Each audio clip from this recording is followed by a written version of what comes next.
2019 Aston Martin DBS Superleggera first drive review, know where I'd rather be.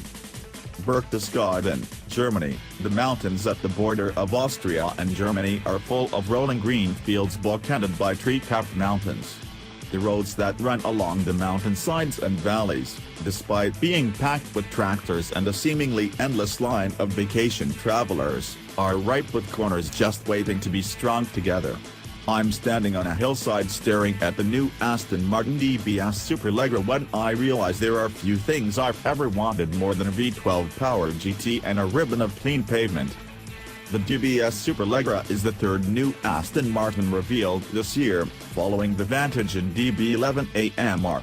It's based on the DB11 and serves as a replacement for the Vanquish S. In place of the old, naturally-aspirated 6.0-liter V12 is an upgraded version of the 5.2-liter engine found in the DB11 AMR.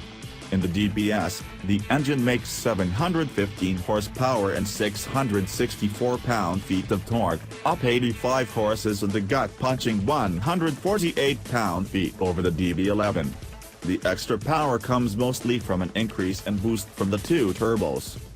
The other big changes to the DBS come in the way of the relatively lightweight carbon fiber bodywork. Every panel save for the doors and roof has been resculpted. The new panels are carbon fiber, and, with options such as carbon fiber trim and a lightweight exhaust, the DBS weighs about 160 pounds less than a DB11. The styling is different, too, thanks to a massive grille and lower intakes that make up most of the front fascia. Aston Martin says the extra area is needed to cool the V12. It reminds me a bit of the wide-mouth Aston grills from the 50s and 60s. The straight curlicue fender vents, F1-style double diffuser, and reworked raw blade increase downforce to nearly 400 pounds at the car's top speed of 211 miles per hour without any major drag penalties. The raw blade pulls in air from behind the rear windows, moving it through the bodywork and over the rear wing. Rather than using an active wing like on the DB11, the DBS uses a fixed gurney flap. The raw blade and gurney flap give the DBS downforce while keeping the overall design relatively clean. The new DBS is handsome and purposeful, if not exactly beautiful. Sitting behind the wheel, you'd be forgiven for thinking you were in another DB11. The seats are the most notable and obvious change in the DBS, offering slightly more bolstering than what you get on the DB11, though they lack fine-tuned adjustments. The rest of the interior simply looks like a reskinned DB11. There's a lot of variety when it comes to colors and trim. It's opulent, but in certain guises it's a little overcooked, perhaps a bit unbecoming of a car wearing the Aston Martin badge.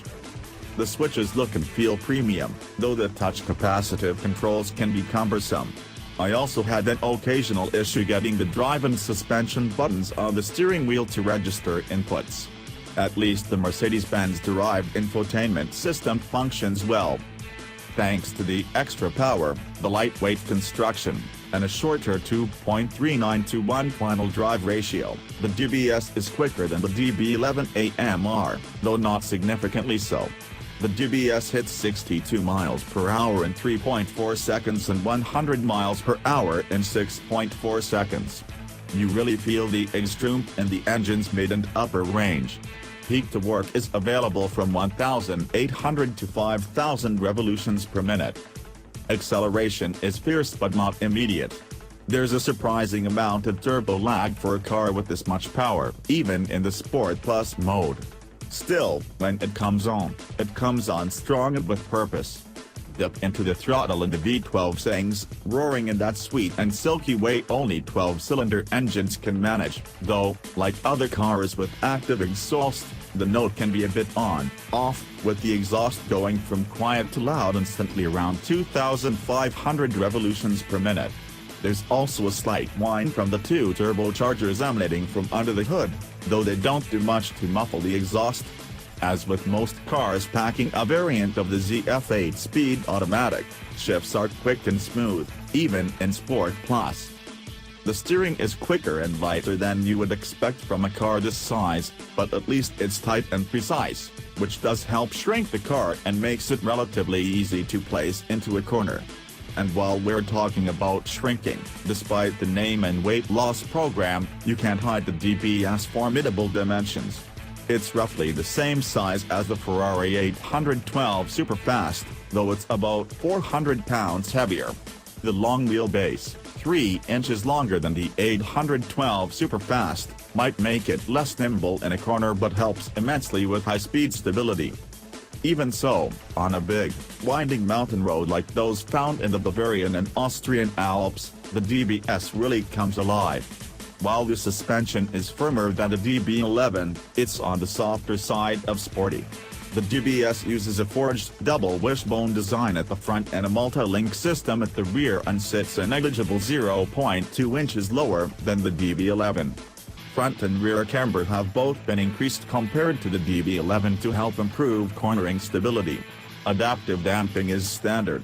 Power is sent to the wheels through a mechanical limited slip differential with torque vectoring.